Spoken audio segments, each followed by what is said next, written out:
Next problem बघा.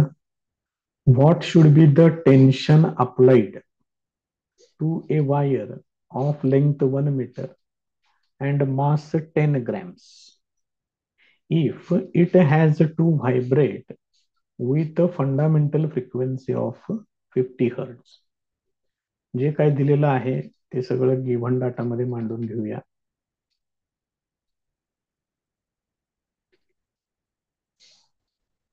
काय सांगितले? टेन्शन अप्लाइड विचारलेलं आहे, T equal to question mark. वायरची लेंथ सांगितलेली आहे 1 मीटर.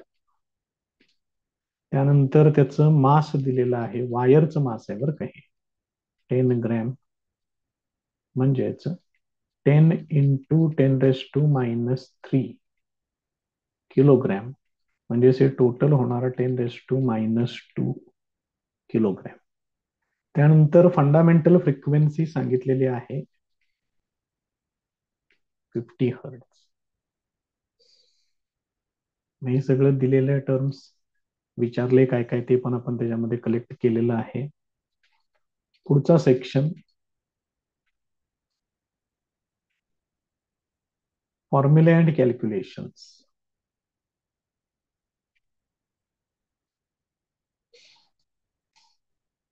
तर फंडामेंटल फ्रिक्वेन्सीसाठी फॉर्म्युला असा आहे, n equal to 1/2L into square root of T upon small M. तर याच्यामधलं हे जे स्मॉल एम आहे त्याच्याकडे जरा लक्ष द्या. हे आहे मास पर युनिट लेंथ. यालाच दुसरा एक शब्द आहे लिनियर डेन्सिटी. हे तेवढं व्यवस्थित लक्षपूर्वक काम करायचं. मग small M equal to mass per unit length. मासला कॅपिटल एम लिहिले, लेंथला आपण कॅपिटल एल घेतलेलं आहे. मग आता ह्या व्हॅल्यूज जर मी याच्यामध्ये वापरल्या, कॅपिटल एम किती आहे 10⁻² आणि लेंथ किती आहे 1, त्यामुळे हे येणार आहे 10⁻² किलोग्रॅम पर मीटर. हे असेल. हीच व्हॅल्यू आपल्याला तयार करावी लागणार होती. टेन्शन टी फाइंड आउट करायचं आहे, ते आहे स्क्वेअर रूटच्या आत, त्यामुळे याचा स्क्वेअर करून घेतोय. स्क्वेअरिंग, याचा स्क्वेअर केला या इक्वेशनचा काय काय होणार, N square is equal to 1/4L² into T upon small M. याच्यावरून टी इक्वल टू, हे सगळं हे 1, 2 आणि 3 हे सगळं इकडे पाठवा, 4L² एम आणि n स्क्वेअर. मग आता याच्यामध्ये व्हॅल्यूज वापरूया, बघूया काय काय आहेत त्या व्हॅल्यूज.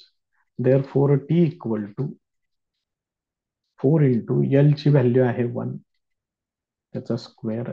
स्मॉल एम आहे 10⁻² आणि n आहे 50, त्याचा स्क्वेअर. आता हे सोडवायचं आहे आपल्याला. Therefore T equal to, इथे येणार 4 इंटू 10⁻² इंटू 50चा वर्ग, 5चा वर्ग 25, वरचे 10 आहेत, त्याचा वर्ग 100, हे एवढं येईल. म्हणजेच हे किती होणार बघा, 10⁻² आणि हे 10⁻² कॅन्सल होईल, 25 चौक 100 होणार. हे येणार 100 न्यूटन. हे त्याचं अप्लाइड टेन्शन आहे, त्याचं फायनल आन्सर. नेक्स्ट क्वेश्चन बघा. A sonometer wire of length 0.5 metre stretched by a weight of 5 kilogram. Direct weight सांगितलेलं आहे 5 kilogram. Fundamental frequency 100 hertz. Calculate linear density of wire. Linear density म्हणजेच small M. Given data,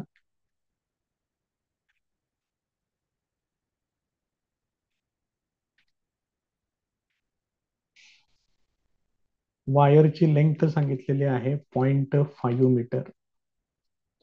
त्यानंतर weight सांगितलेलं आहे 5 kg. त्यामुळे tension किती होणार बघा त्याचं, त्याला 9.8 न आठवणीनं मल्टिप्लाय करा. 5×8 = 40 आणि 5×9 = 45 आणि 4 हे होणार 49 न्यूटन. त्यानंतर फंडामेंटल फ्रिक्वेन्सी त्यांनी सांगितलेली आहे 100 हर्ट्ज. लिनियर डेन्सिटी विचारलेली आहे, स्मॉल एम. पुढचा सेक्शन आहे फॉर्म्युला अँड कॅल्क्युलेशन्स.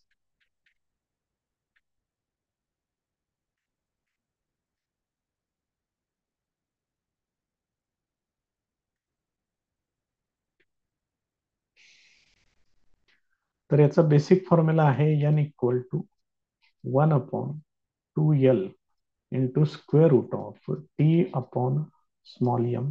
मला स्मॉल एम फाइंड आउट करायचं आहे. स्क्वेअरिंग बोथ साइड, परत एकदा इथं स्क्वेअरिंग करावं लागेल. याचं काय होणार बघा, N square is equal to 1/4L² into T upon small M. हे स्मॉल एम इकडे घ्या, एन स्क्वेअरला इकडे पलीकडे पाठवा. म्हणजेच हे काय होणार, 1/4L² into T upon N square. Values वापरा याच्यामध्ये. आता 1/4 इंटू एलचा स्क्वेअर, इथे किती आहे 0.5. 0.5 म्हणजेच 1/2, त्याचा स्क्वेअर इंटू टेन्शन टी आहे 49 न्यूटन ते इथं, आणि एनचा स्क्वेअर म्हणजे 100चा स्क्वेअर. 100 म्हणजेच तुम्ही 10⁻²² घेऊ शकताय, त्याचा स्क्वेअर. याचं simplification, small M equal to, इथं बघा 2चा स्क्वेअर 4, हे 4 आणि हे 4 कॅन्सल होईल, म्हणजे इथं 1 येणार आहे. पुढचं काय शिल्लक राहते बघा, 49 डिव्हायडेड बाय 10⁻⁴ आहे. हेच तुम्ही असं लिहू शकताय, 49 इंटू 10⁻⁴. हे आहे लिनियर डेन्सिटी, म्हणजेच मास पर युनिट लेंथ. मास किलोग्रॅम मध्ये, लेंथ मीटर मध्ये. हे त्याचं फायनल आन्सर येईल.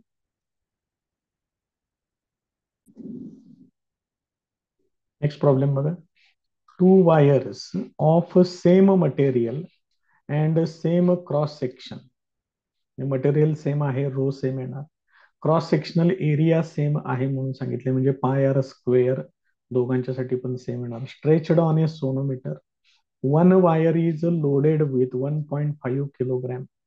पहिल्या वायरसाठी लोड 1.5 किलोग्रॅम आहे, दुसऱ्यासाठी आहे 6 किलोग्रॅम. यांचं आठवणीनं कन्व्हर्शन करून घ्यायचं न्यूटन मध्ये, म्हणजे 9.8 न त्या दोघांना पण मल्टिप्लाय करून घ्या. Vibrating length of first wire is 60 centimetre. पहिल्या वायरची व्हायब्रेटिंग लेंथ दिलेली आहे. And its fundamental frequency of vibration is same as that of the second wire. दोन्ही वायरसाठी fundamental frequency of vibration same आहे म्हणून सांगितले. तर calculate vibrating length of the other wire. दुसऱ्या वायरची व्हायब्रेटिंग लेंथ फाइंड आउट करा. बऱ्याच गोष्टी त्यांनी दिलेल्या आहेत तिथं, लिहून घेऊ आपण एक एक एक एक, आणि मग बघू पुढे काय करायला लागते. Given data, 2 wires of same material सांगितले, मटेरियल सेम त्यामुळे density same. Cross sectional area same सांगितलंय. क्रॉस सेक्शनल एरिया म्हणजेच πr². हे दोघांच्यासाठी सुद्धा सेम आहे म्हणून सांगितलेलं आहे, ते मी असं घेतोय. पहिल्या वायरसाठी जो लोड अप्लाय केलेला आहे त्याच्यावरून टेन्शन घेऊया. 1.5 इंटू 9.8 न्यूटन. दुसऱ्याचं टेन्शन सांगितलेलं आहे त्याने 6 किलोग्रॅम. 6 into 9.8 Newton. त्यानंतर पहिल्या वायरची व्हायब्रेटिंग लेंथ सांगितलेली आहे 60 सेंटीमीटर. 60 सेंटीमीटर म्हणजेच 0.6 मीटर. दुसऱ्या वायरची व्हायब्रेटिंग लेंथ फाइंड आउट करायची आहे. शिवाय त्यांनी काय सांगितलंय, पहिल्या वायरची फंडामेंटल फ्रिक्वेन्सी आणि दुसऱ्या वायरची फंडामेंटल फ्रिक्वेन्सी ही इक्वल आहे असं त्यांनी दिलेलं आहे. एवढी सगळी इन्फॉर्मेशन आहे, ती आपण एकत्र कलेक्ट केलेली आहे. पुढचा सेक्शन त्याच्यातला,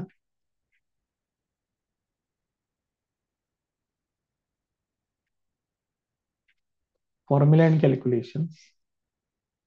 मग फंडामेंटल फ्रिक्वेन्सीचा फॉर्म्युला आहे N equal to 1/2L into square root of T upon small M. मग याच्यामधलं स्मॉल एम म्हणजेच पाय आर स्क्वेअर इंटू रो आहे. मग इथं दोन्ही गोष्टी सेम आहेत म्हणून ऑलरेडी सांगितलेलं आहे. रो आणि पाय आर स्क्वेअर दोन्ही वायर्स साठी सेम आहेत. याचा अर्थ M1 equal to M2 equal to M हे सुद्धा इक्वल आहे. जे इक्वल आहे त्याच्याबद्दल काही वेगळं नोटेशन मांडायचं नाहीये. जे वेगवेगळ्या गोष्टी आहेत त्याच्यासाठी फक्त नोटेशन मांडायचं. मग N1 इक्वल टू N2 हे पण त्यांनीच दिले. मग दोन्ही बाजूला मी फॉर्म्युले वापरून घेतोय. Twice L1 into root T1 divided by M. This is equal to 1 upon twice L2 into square root of T2 divided by M. ह्याच्यातलं 2 ला 2 कॅन्सल होईल. हे स्मॉल एम सुद्धा कॅन्सल होईल. मला फाइंड आउट करायचं आहे L2 ला मी इकडे घेतोय आणि रूट T1 ला आणि L1 ला पलीकडे पाठवतो. मग L2 इक्वल टू काय होणार बघा. हे L2 इकडे आलं. हे L1 पलीकडे अंशात जाईल into square root of T2 आहे त्याला डिव्हायडेड बाय T1 लागेल. आता या व्हॅल्यूज त्याच्यामध्ये वापरूया आपण. Therefore L2 equal to L1 किती आहे 0.6 metre into square root of T2 आहे 6 इंटू 9.8 डिव्हायडेड बाय T1 आहे 1.5 इंटू 9.8. मग हे 9.8 ला 9.8 कॅन्सल होईल. 15 चोक 60 येते म्हणजे इथं 4चा भाग लागेल. मग रूट मध्ये 4 येणार म्हणजेच हे असं होणार. मग 4चं स्क्वेअर रूट ते येणार 2.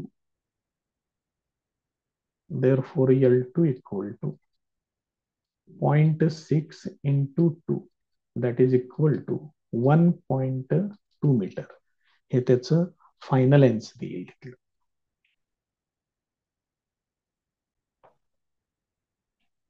नेक्स्ट प्रॉब्लेम बघा. A tuning fork C produces 6 beats per second with another tuning fork D of frequency 320 Hz. म्हणजे D ची फ्रिक्वेन्सी त्यांनी सांगितलेली आहे आणि हा D या फोर्क C बरोबर 6 बीट्स पर सेकंद प्रोड्यूस करतो. पुढे काय केले बघा. When a little wax is put on the prongs of D. त्यांनी काय केलंय डीच्या प्रॉंग्सना लिटल वॅक्स म्हणजे मेन लावलेलं आहे. हे नेहमी लक्षात ठेवा की वॅक्स जर अप्लाय केलं प्रॉंग्स वरती ट्युनिंग फोर्कच्या तर त्याची फ्रिक्वेन्सी डिक्रीज होते. हे महत्वाचं लक्षात ठेवा. The number of beats reduces to 4 per second. मग तिथं लिटल वॅक्स त्याला अप्लाय केलं आणि डी आणि सी परत एकत्र जर तुम्ही व्हायब्रेट जर केले तर नंबर ऑफ बीट्स जे पहिल्यांदा 6 मिळत होते ते किती मिळतात 4 मिळतात म्हणून सांगितलं. तर फ्रिक्वेन्सी ऑफ सी ची फ्रिक्वेन्सी फाइंड आउट करा म्हणून सांगितलं. प्रॉब्लेमला ह्या स्पेसिफिक असा कुठला फॉर्म्युला वापरता येत नाही. प्रॉपरली अंडरस्टँड करून मगच हा प्रॉब्लेम तुम्हाला सोडवता येईल. त्यांनी पहिल्यांदा कुणाची फ्रिक्वेन्सी दिली ती पहिल्यांदा लिहून घेऊया. Frequency of fork D equal to 320 hertz. सुरुवातीला ते किती बीट्स प्रोड्यूस करतं म्हणून सांगितले 6 बीट्स प्रोड्यूस करतं म्हणून सांगितलं. काय करायचं 320 मध्ये +6 आणि -6 हे ऍड आणि सबट्रॅक्ट करायचं म्हणजे तुम्हाला काय मिळेल फ्रिक्वेन्सी ऑफ फोर्क सी मिळेल. फ्रिक्वेन्सी ऑफ फोर्क सी किती येईल बघा 320 अधिक 6 ते येणार 326 हर्ट्ज आणि 320 वजा 6 म्हणजेच किती येणार 314 हर्ट्ज हे असं येणार. म्हणजे फ्रिक्वेन्सी ऑफ फोर्क सी एक तर ही व्हॅल्यू येणार नाहीतर ही व्हॅल्यू येणार. यापेक्षा वेगळं येणार नाही. मग आता काय केले त्यांनी little wax is put on prongs of the लिव्हेट. A little wax is put on prongs of D. मग ह्याच्यावरती जर लिटल वॅक्स जर लावलेलं असेल डी वरती, तर डी ची फ्रिक्वेन्सी डिक्रीज होणार. Therefore frequency of D decreases. मग आपण काय कन्सिडर करायचं की ह्या डी ची फ्रिक्वेन्सी फक्त एक न कमी होते एवढंच कन्सिडर करा. आणि मग किती नंबर ऑफ बीट्स मिळतात ते आपण बघायचं त्यात. If frequency of D becomes 319 hertz, then number of bits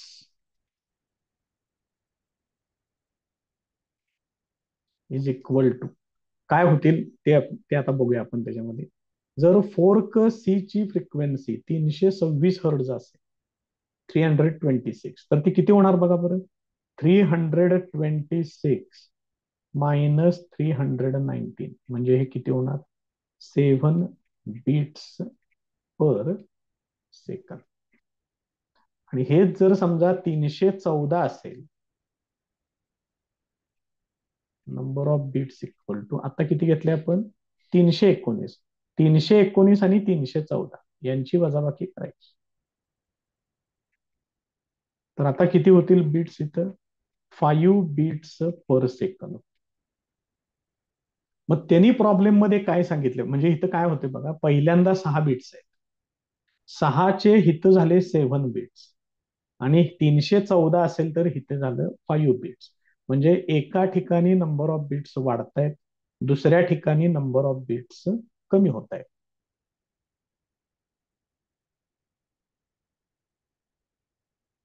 मी इथे जरा बाजूला घेऊन ठेवतोय, मला हे लागणार आहे परत इथं. आता इथं आपल्याला लिहावं लागेल की नेमकं इथं काय झालेलं आहे. If frequency of C is equal to 326 hertz, number of beats increases. हे एक स्टेटमेंट. दुसरं statement, if frequency of C equal to 319 hertz, number of beats decreases.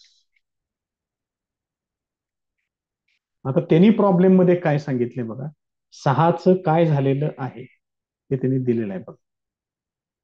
हे बघा इथे आहे, number of beats reduces to 4. म्हणजे नंबर ऑफ बीट्स कमी होत आहेत त्याच्यात, लक्षात ठेवा. मग जिथं कमी होत आहेत ते आपलं करेक्ट आन्सर. याच्यातलं काढूया आता, नंबर ऑफ बीट्स कमी कुठं होत आहेत तेवढं फक्त बघा. नंबर ऑफ बीट्स इथं डिक्रीज होत आहेत. देअरफोर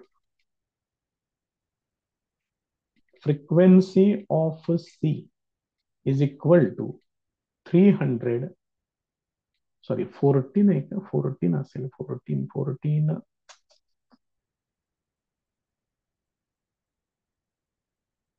314 आहे बरं का. इफ फ्रिक्वेन्सी, माझा फक्त 319 घेतले आपण इथं, इथं किती पाहिजे, 314 पाहिजे.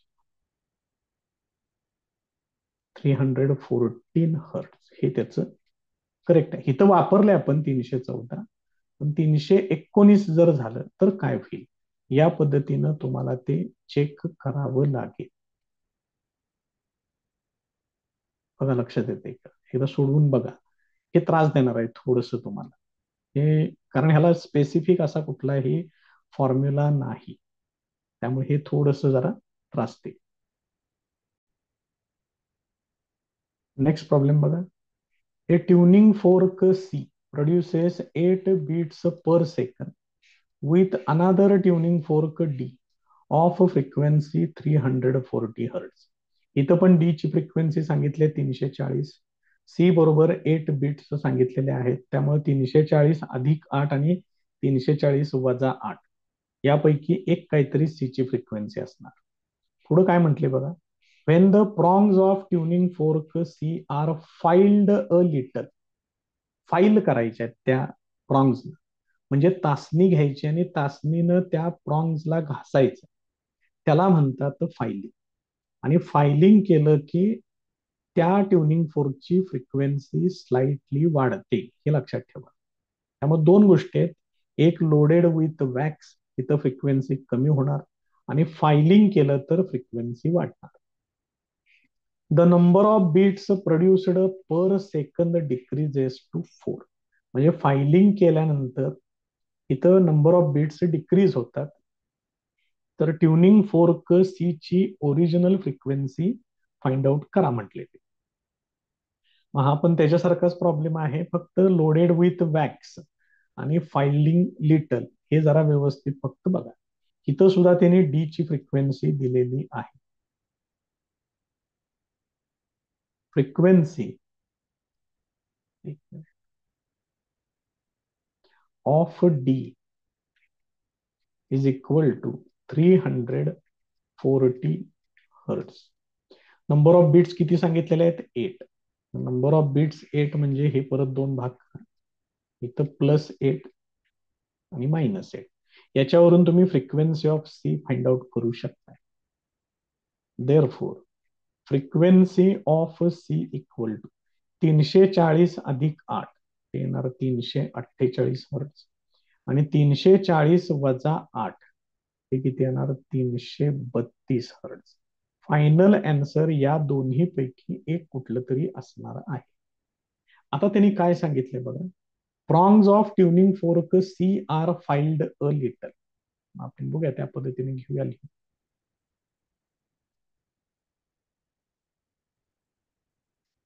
Now prongs of C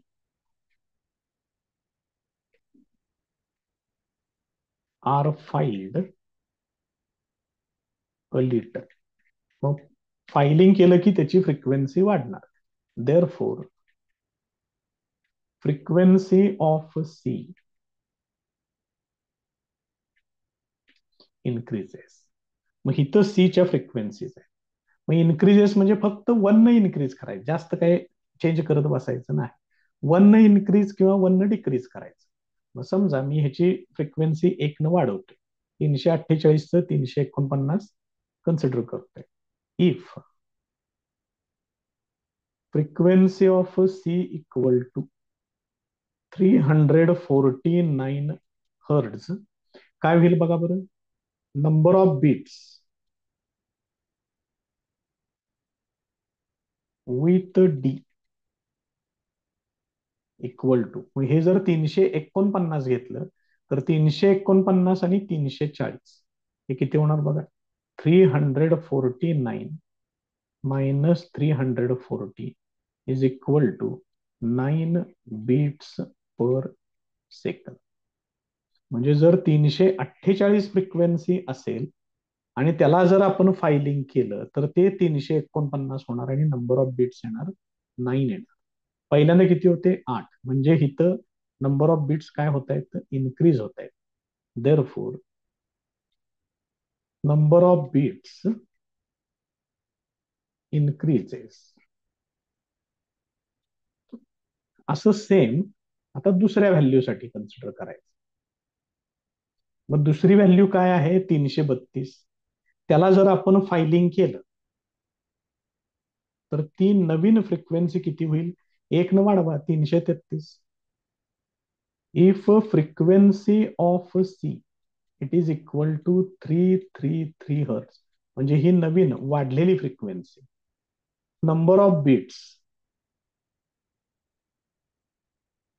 with D equal to किती होणार बघा बरं. आता कुणाबरोबर कम्पेअर करायचं आहे ते जरा व्यवस्थित लक्षात ठेवा. ही फ्रिक्वेन्सी फिक्स राहणार 340, आणि 332चं काय झालेलं आहे? 333.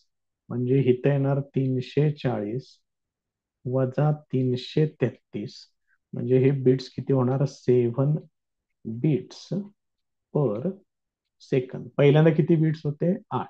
म्हणजेच इथं नंबर ऑफ बीट्स काय होतात? डिक्रीज होतात.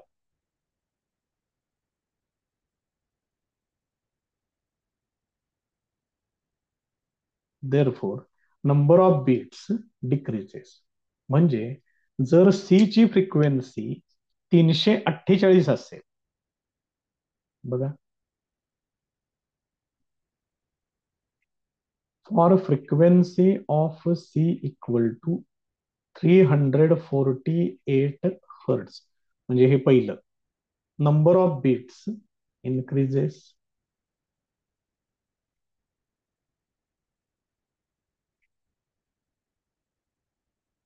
And for frequency of C equal to 332 hertz, number of beats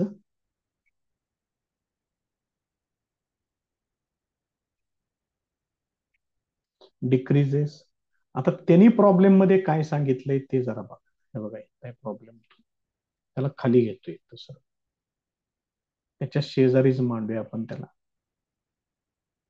आणि मग त्याच्यानंतर आपण त्याची फायनल फ्रिक्वेन्सी ठरवून टाकूया. बघा इथं काय म्हटलंय.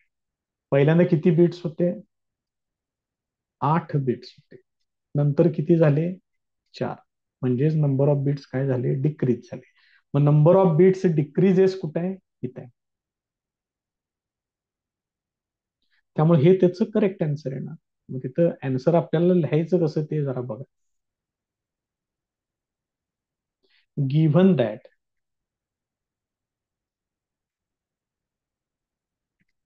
number of beats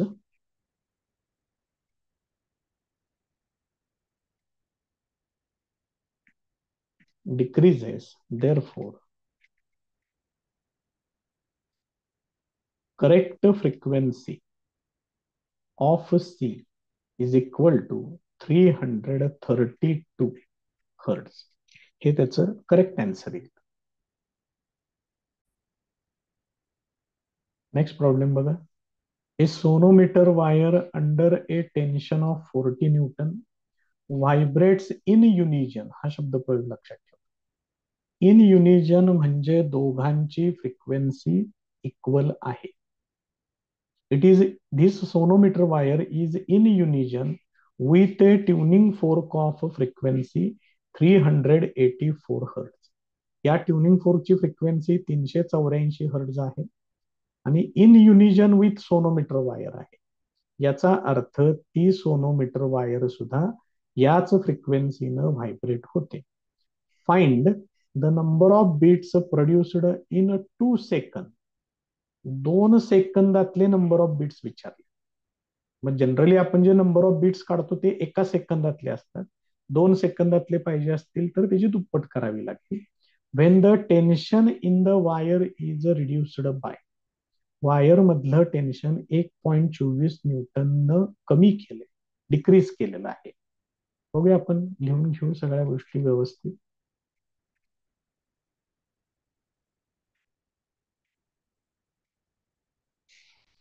given data, त्याचं इनिशियल टेन्शन सांगितलेलं आहे 40 न्यूटन.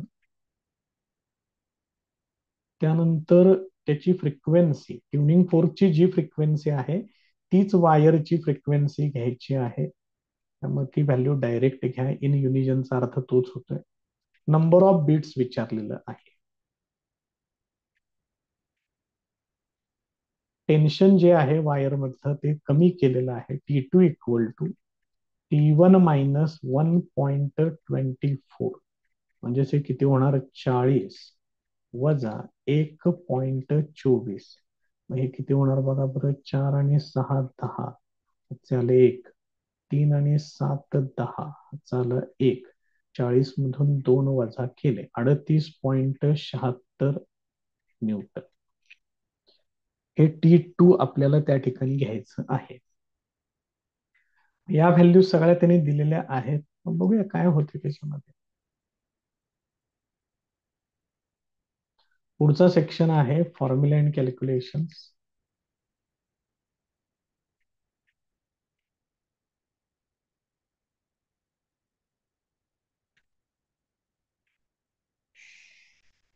आपला बेसिक फॉर्म्युला आहे n equal to 1/2 CL into square root of T upon M. मग याने फक्त फ्रिक्वेन्सी एन आणि रूट टी यांच्याबद्दलच चेंजेस दिलेले आहेत, त्यामुळे काही प्रश्नच नाही. एन आणि root T they are directly proportional to each other. मग मी इथं पहिली जी फ्रिक्वेन्सी दिली आहे त्याला मी इथं एन वन लिहून घेतोय, एन टू मला काढायचंय. मग N one upon N two हे जर घेतलं तर रूट मध्ये T one upon T two हे घ्यावं लागेल. काम करूया, उजव्या बाजूला व्हॅल्यूज वापरून घेऊ, हे सोडवून घेऊया पहिल्यांदा. टी वन किती आहे 40, टी टू किती आहे 38.76. मग 40 न 4 9 36 2 27 24 4 7 24. इथं भाग जातोय बघा, त्याला भाग घालवून घेऊया. इथं 4 न भाग घालवते म्हणजे हे 10 होणार. याला 4 न भाग घालवा, 4 9 36 होणार. उरतात 2 27 होणार. 4 सख्ख 24 उरले 3, 4 9 36 हे असेल. आता हे मला सोडवावं लागेल. आता हे सोडवण्यासाठी जास्त सोपा मार्ग कुठला त्याचा विचार करूया. 9.6चा 9 मध्ये रेसिप्रोकल बघून घेऊ. रेसिप्रोकल साधारणपणे सगळ्यात शेवटी आहेत.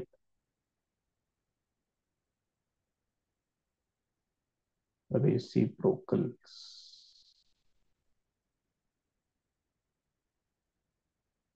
9.6चा 9 मध्ये, इथं 9.6 आहे. 9 म्हणजे इथे येणार 1032, 1032, 0.1032 असं लिहावं लागेल तिथं. therefore n1 upon n2 equal to,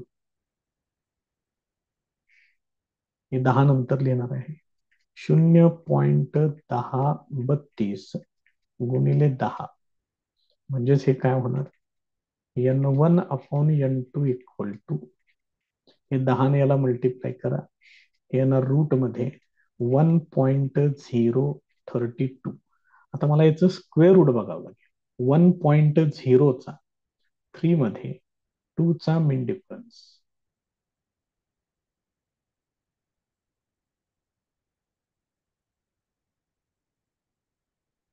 काय परत एकदा बघूया. 1.0चा 3 मध्ये 2 चा मीन डिफरन्स, 1.0चा 3 मध्ये 2 चा मीन डिफरन्स, हे किती येते 1.016 येते.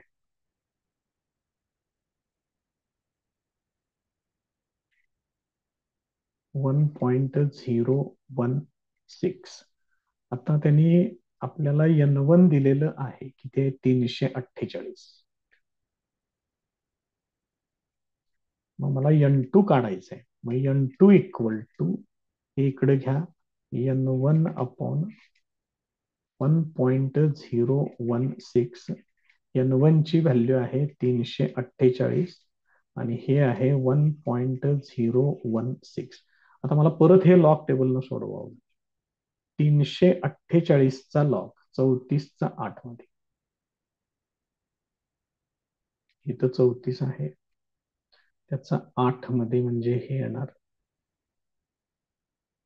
5416. पुढं काय आहे का अजून, नाही, फक्त 34चा 8 मध्येच आहे 5416.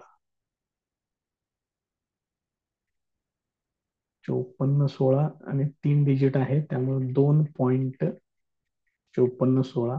त्यानंतर 1.016, 10चा 1 मध्ये 6चा मीन डिफरन्स, 10चा 1 मध्ये 6चा मीन डिफरन्स. मग 43 आणि 5 48 आणि 20 68 होणार.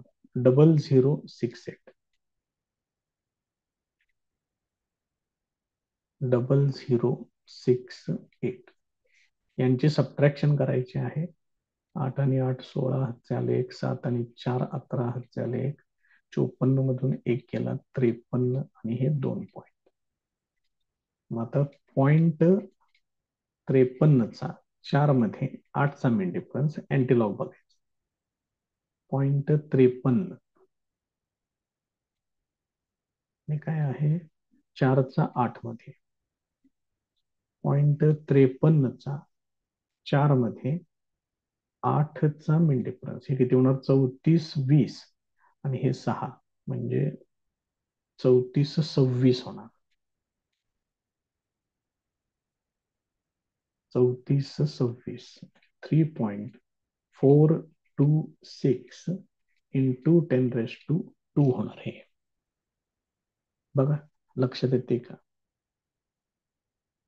म्हणजेच ह्याचं सोडवून n2 इक्वल टू हे किती होणार आहे बघा बरं 342.6 होणार आहे हर्ट्झ मध्ये.